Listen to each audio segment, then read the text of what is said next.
اللہ میرے ساتھ ہے اور جس رب کے ساتھ ہو اسے کوئی ظالم چھو نہیں سکتا۔ سنی اس سے پہلے کوئی سنگین جسارت کرتا اس کا فون بجا اور فون پر ملنے والی خبر نے ایک بار پھر اس کے ہوش اڑا دیے تھے۔ وہ فون سننے کے بعد ولیجہ کی طرف دوبارہ آیا مگر ولیجہ غائب تھی، وہ کمرے میں کہیں بھی نہیں تھی۔ سنی کی آوازیں قریب آ رہی تھی، ولیجہ کا دل دھک دھک کر رہا تھا۔ کمرے کی کھڑکی سے باہر بالکونی تھی اور بالکونی کے کونے میں دیوار کے ساتھ ایک پرانا سا پلانٹر شیلف لگا تھا جس کے نیچے کچھ اینٹیں اور پلاسٹک کے خالی گملے رکھے تھے۔ دیوار اور شیلف کے درمیان ایک تنگ سی جگہ تھی، اتنی تنگ کہ بس ایک انسان دبک کر بیٹھ گئے، مگر وہ جگہ سایہ دار تھی اور سامنے لگے پودوں کی وجہ سے باہر سے بالکل نظر نہیں آتی تھی۔ ولیجہ نے گملے ایک طرف کیا اور خود کو اس جگہ میں گھسیٹ لیا۔ پیچھے سے دیوار کی ٹھنڈک اور سامنے جھکے ہوئے پودے، قدرت نے خود اسے بچانے کا بندوبست کیا تھا۔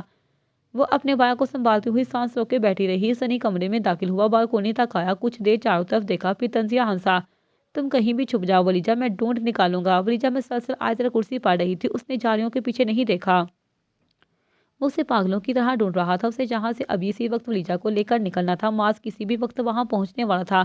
شٹ شٹ، کہاں گئی؟ وہ واش روم میں، اسٹور روم میں، وارڈ روم میں، پردوں کے پیچھے، خطہ کے بیڈ کے نیچے بھی دیکھ چکا تھا، ہر جگہ اسے دیکھ چکا تھا، مگر ولیجہ کہیں بھی نہیں تھی۔ ولیجہ، ولیجہ تم سن رہی ہو؟ شافت سے باہر آ جاؤ ورنہ میں نے تمہیں ڈھونڈ لیا تو تمہارے حق میں اچھا نہیں ہوگا۔ ولیجہ، آئی ول کل یو لیڈی۔ اس کا موبائل پھر بجا۔ وہ اضطراب کی کیفیت میں تھا، اس کے پاس وقت کم تھا، ولیجہ کو لے کر اسے کسی سیف جگہ جانا تھا۔ وہ فون پر کسی کو بری طرح جا رہا تھا، تم لوگوں کو پیسے میں کس لیے دیتا ہوں؟ کیسے اٹھا کر لے گیا وہ الو کا پٹھا میری بہن کو؟ گولی کیوں نہیں ماری اس کے سینے میں؟ وہ بے تحاشا چیخ رہا تھا۔ اسے فون پر خبر مل چکی تھی کہ براق نے مشرق کو کڈنیپ کر لیا ہے۔ سنی کا گراتا ہوا لہجہ پورے کمرے میں گونج اٹھا تھا، اس کی آنکھوں میں خون اترا ہوا تھا، اس کی سانس پھول رہی تھی، آنکھوں میں دہکتا ہوا لاوا تھا، وہ اپنے آدمیوں پر برس رہا تھا۔ وہ ادھر سے ادھر چکر کاٹ رہا تھا جیسے خود کو قابو میں رکھنے کی ناکام کوشش کر رہا۔ ڈھونڈو اس کتے کو، مجھے اس کی لاش چاہیے، مجھے براق چاہیے، سنا تم لوگوں نے؟ جہاں ملے گولیوں سے بون ڈالو۔ ولیجہ کی حالت قبرِ رحم تھی، براق کا نام سن کر وہ مرنے والی ہو گئی، اس کے وجود پر کپکپی طاری ہو گئی، وہ آہستہ سے دیوار کے ساتھ لگ کر بیٹھ گئی، آنکھوں سے آنسو بہنے لگے۔ نہیں براق نہیں۔ ولیجہ نے اپنے ہاتھوں سے منہ ڈھانپ لیا، وہ اپنے آنسوں اور چیخوں کو دبانے کی کوشش کر رہی تھی۔ ولیجہ، باہر آ جاؤ۔ سنی کی آواز گونج کر دیواروں سے ٹکرا رہی تھی، اس کے لہجے میں ایسا قہر تھا جیسے آسمان ابھی پھٹ پڑے گا ورنہ تمہارے گھر سے لاشوں کے ڈھیر اٹھیں گے۔ اس نے بندوق فضا میں بلند کی اور ایک گولی چلائی، دیواروں پر لگی تصویریں ہل گئی، فضا میں دہشت پھیل گئی۔ ولیجہ گولی کی آواز پر تھر تھر کانپ رہی تھی۔ وہ تمہارا گٹیا بھائی، سنی نے دانت پیس کر کہا، میری بہن کو اٹھا کر لے گیا۔ اس کی آواز میں زہر ابل رہا تھا۔ مجھ سے مقابلہ کرے گا؟ اس نے زمین پر پڑی میز کو لات ماری جو زور سے دیوار سے ٹکرا کر گر گئی۔ ایسی موت دوں گا اسے کہ نہ جہنم اسے قبول کرے گا نہ زمین اس کا وجود۔ سنی کے آدمی سہمے ہوئے تھے مگر وہ مسلسل چیخ رہا تھا، ولیجہ اگر تم باہر نہ نکلی تو یاد رکھو تمہاری خاموشی تمہارے خون کے رشتوں کی قیمت بنے گی۔ ولیجہ دیوار سے لگی بیٹھی تھی، گھٹنوں میں منہ دیے، جسم کانپ رہا تھا، آنکھوں سے خاموش آنسو بہہ رہے تھے۔ باہر سنی کی دھمکیاں اور دروازے پر دھماکوں جیسی آوازیں اور دل میں صرف ایک ہی فریاد، اے میرے مالک۔ اس کی آواز سانسوں میں گھلی ہوئی، لرزتی ہوئی، بے چین سی نکلی، اے میرے مالک، یوسف کو تو نے اندھیری مچھلی کے پیٹ میں تنہا ہونے کے باوجود محفوظ رکھا، ابراہیم کو تو نے دہکتی آگ سے بچا لیا بغیر کسی زخم کے، موسیٰ کے لیے تو نے دریا کو چیر دیا اور فرعون کو غرق کر دیا، عیسیٰ کو تو نے آسمانوں پر اٹھا لیا ان کے دشمنوں کے درمیان سے، اور تو نے نبی کریم محمد مصطفیٰ صلی اللہ علیہ وسلم کو ہجرت کی رات غار ثور میں اپنی قدرت کی چادر میں چھپا لیا۔ میری بھی سن لے میرے مولا، مجھے ان کے صدقے میں بچا لے جن کے ذکر سے تو راضی ہوتا ہے۔ میرے آنسو تیرے در کے سوا کہیں نہیں بہہ سکتے، بس تو ہی ہے جو پناہ دے سکتا ہے، بس تو ہی ہے جو میرے بکھرے وجود کو تھام سکتا ہے۔ براق نے گاڑی ماس کے اپارٹمنٹ کے باہر روکی، اس وقت سب سے محفوظ جگہ مشرق کے لیے یہی تھی۔ اسے پیچھے مڑ کر دیکھا تو وہ بے ہوش پڑی تھی۔ براق نے اسے احتیاط سے گود میں اٹھایا، اس کا وجود بے تحاشا تپ رہا تھا۔ براق اسے اندر لایا اور براق کے بیڈ روم میں آرام سے بیڈ پر لٹایا، اس کا بخار چیک کیا۔ شٹ، اسے تو بہت تیز بخار ہے، اب کیا کروں؟ وہ تھوڑا بہت پریشان ہوا، وہ بنا سوچے سمجھے مشرق کو اٹھا تو لایا تھا مگر اب اسے خود بھی سمجھ نہیں آ رہی تھی کہ وہ اسے کیسے سنبھالے گا، اوپر سے اس کی بگڑی طبیعت، اب کیا کروں؟ وہ جلدی سے واش روم سے گیلا تولیہ لایا، مشرق کے ماتھے پر رکھا، براق نے تولیہ نرمی سے اس کے ماتھے پر رکھا، پھر دائیں ہاتھ سے اس کے بال پیچھے کیے۔ سوری مشرق، مجھے سب سوچ کر نہیں لایا تھا، بس غصے میں کچھ بھی کر بیٹھا، اب اللہ ہی رحم کرے۔ وہ دھیرے دھیرے تولیہ بدلتا رہا، کبھی ماتھے پر، کبھی گردن پر، کبھی ہتھیلیوں پر رکھ کر اسے ہوش میں لانے کی کوشش کرنے لگا۔ اٹھو مشرق، کچھ تو بولو، تمہیں کچھ ہو گیا تو میں خود کو کبھی معاف نہیں کر سکوں گا۔ اس کی آواز بھیگ چکی تھی، کمرے میں ہلکی روشنی تھی، پنکھا مدھم چل رہا تھا، مشرق کی سانسیں اب کچھ ہموار تھی، بخار کم ہو چکا تھا۔ براق نے شکر کا کلمہ پڑھا، الحمدللہ دل کے کسی کونے میں جیسے کوئی بوجھ اتر گیا ہو۔ وہ ایک لمحے کے لیے مشعل کے چہرے کو دیکھتا رہا، پھر اس کا فون بجا۔ اسکرین پر معاذ کا نام چمک رہا تھا۔ جلدی سے کال ریسیو کی۔ ہاں معاذ کی آواز میں جوش اور گھبراہٹ دونوں تھے۔ ولیجا کا پتہ چل گیا ہے، لوکیشن بیچ رہا ہوں، فوراً پہنچو۔ براق نے فوراً اپنی سانس روکی، پھر تیزی سے اٹھا۔ مشعل وہ اس کی طرف دیکھتے ہوئے بولا، مجھے جانا ہوگا، ولیجا کو ڈھونڈ لیا ہے، معاذ نے لوکیشن دی ہے۔ اس نے جلدی سے کمبل درست کیا، مشعل کے ہاتھ پر ایک آخری نظر ڈالی، پھر دراز سے پرچی نکالی اور اس پر تیزی سے لکھا، تم اب بہتر ہو، بخار اتر چکا ہے، پانی پاس رکھا ہے، میں ولیجا کے لیے نکل رہا ہوں، واپس آ کر تم سے معذرت کروں گا، تمہیں تکلیف دی اس کے لیے سوری۔ براق پرچی تکیے کے پاس رکھی، ایک بار پھر دیوار پر نظر ڈالی، پھر فون میں آئی لوکیشن اوپن کی، چابی اٹھائی اور تیز قدموں سے باہر نکل گیا۔ گاڑی کی بریک چیختی ہوئی رکی۔ معاذ نے نہ دروازہ بند کیا، نہ کسی کی پرواہ کی۔ وہ بالکل ایک زخمی شیر کی طرح بڑھا۔ وہ وہاں کا جائزہ لے رہا تھا۔ سامنے ایک فارم ہاؤس تھا، جہاں حیرت کی بات تو یہ تھی کہ وہاں کوئی گارڈ، کوئی سیکیورٹی نہیں تھی۔ معاذ اپنی پولیس کی اسپیشل ٹیم کو انفارم کر چکا تھا، وہ بھی کچھ دیر بعد جائے وہ کنویں پر تھی۔ معاذ صاحب جیسا کیا بتا رہے ہیں، یہاں پر تو کوئی گارڈ کی کوئی بھی انسان موجود نہیں لگتا۔ اگر کسی کو کڈنیپ کیا ہو تو ظاہر ہے وہ جگہ کو گھیر کر رکھتا ہے۔ معاذ کا دل بری طرح سے ڈر رہا تھا، کہیں سنی ولیجا کو لے کر بھاگ تو نہیں کیا۔ انجانے خوف سے اس کا دل ڈر رہا تھا۔ آپ لوگ پولیس چیک تو کرے ساری جگہ اچھی طرح، کہیں یہ کوئی ٹریپ نہ ہو۔ معاذ کی دھڑکنوں میں تراطم سا برپا تھا۔ اپنے محبوب کو کسی شیطان صفت انسان کی قید میں ہونے کا سوچ کر اس کی دھڑکنیں تھم سی گئیں۔ وہ اس کی سلامتی کی دعائیں مانگ رہا تھا، نگاہیں جیسے شعلے برسا رہی تھی۔ میری ولیجا کو کچھ نہیں ہو سکتا، اے سکون ریس کیسے بھی کرو، مگر میرے روبرو آؤ، میری اس ڈیر اداسی کا حل تم ہی ہو۔ پولیس اندر آ چکی تھی۔ اندر کوئی نہ کوئی بندہ تھا، نہ بندے کی ذات۔ چند لمحوں بعد دوسری طرف سے ایک تیز رفتار ایس یو وی آ کر رکی۔ براق باہر نکلا، آنکھوں میں بجلی، وجود میں طوفان۔ معاذ کی نظر براق کی چوٹ پر پڑی۔ یہ سر پر کیا ہوا ہے تمہیں؟ براق گڑگڑایا، وہ میرا پیر پھسل گیا تھا جلدی میں، تو چھوڑا اس کو۔ ولیجا کہاں ہے؟ نہیں ہے اندر کوئی، وہ خبیث انسان بھاگ گیا ہے۔ اس کے لہجے میں غصہ بھی تھا، درد بھی۔ چلو اندر چل کر دیکھیں، شاید کچھ سراغ چھوڑ گیا ہو۔ اندر سب کلیئر ہے، بندہ جہاں سے جا چکا ہے۔ پولیس افسر بھی حیران تھے۔ یہ سننا تھا کہ معاذ کا چہرہ ایک لمحے میں لال ہو گیا۔ نہ جانے ولیجا کس حال میں ہوگی۔ معاذ، براق کی فکر پر معاذ اپنی آنکھیں مٹھیاں بینچ گیا تھا۔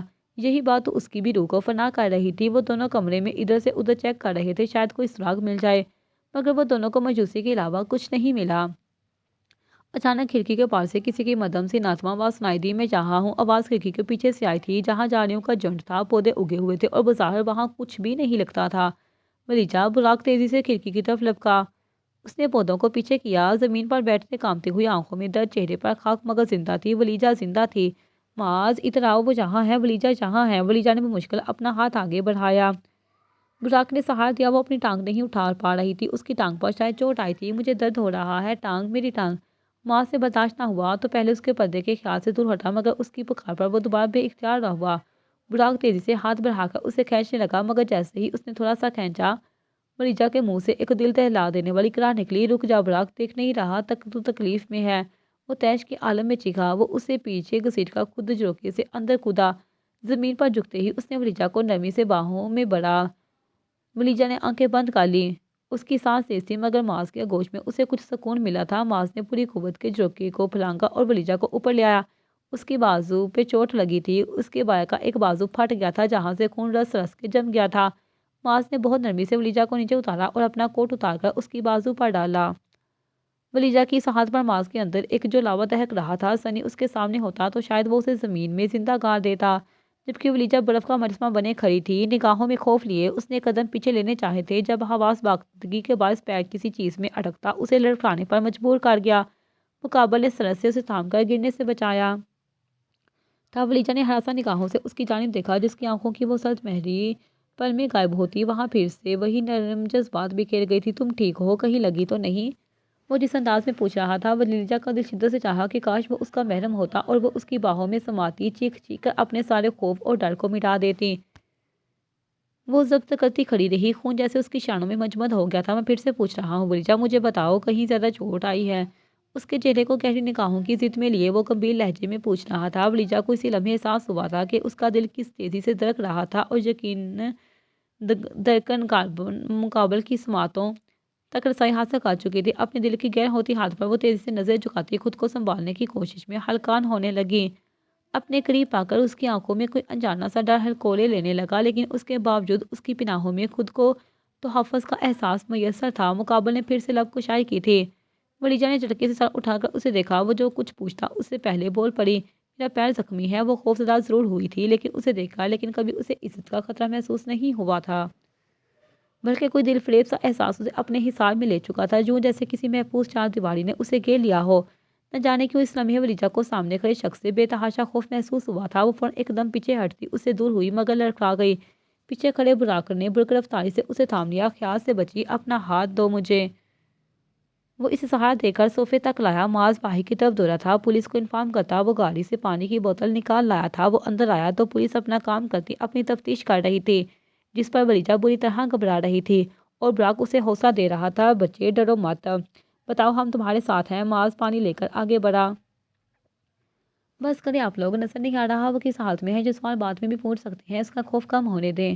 وہ کہہ آلود نظر براک پر ڈالتا ولیجہ کو پانی دے رہا تھا۔ اسے براک پر شدید غصہ تھا کہ پولیس کو منع کرنے کے بجائے وہ خود بھی اسے زج کر رہا تھا۔ بے وقت کی باتوں سے وہ اور بکھر جائے گی۔ وہ دل ہی دل میں براک کو کوس رہا تھا، جس نے بجائے پولیس کو روکے الٹا ولیجہ پر سوالات کی بوچھار شروع کر دی تھی۔ مسٹر معاذ پلیز اپنا کام کرنے دے پلیز۔ آپ کا کام مجرم کو پکڑنا ہے، سنی کو، جو یہ سب کر کے بھاگ گیا ہے۔ اور جہاں تک بیان کی بات ہے، ولیجہ تبھی بولے گی جب وہ ذہنی طور پر مکمل طور پر سنبھل جائے گی۔ معاذ کے لہجے میں وارننگ تھی۔ پولیس افسر نے ایک لمحے کو سنجیدگی سے ولیجہ کو دیکھا، پھر ہلکے سے سر ہلایا۔ ٹھیک ہے، وہ بولا، آپ انہیں گھر لے جائیں، مگر یاد رکھیے کل صبح ہم دوبارہ آئیں گے۔ ان کا بیان انتہائی اہم ہے، براہ کرم انہیں ذہنی طور پر تیار کیجیے گا۔ معاذ نے اس بات میں سر ہلایا، پھر ولیجہ کی طرف دیکھا جو اب بھی خاموشی کے سمندر میں ڈوبی ہوئی تھی۔ جاری ہے۔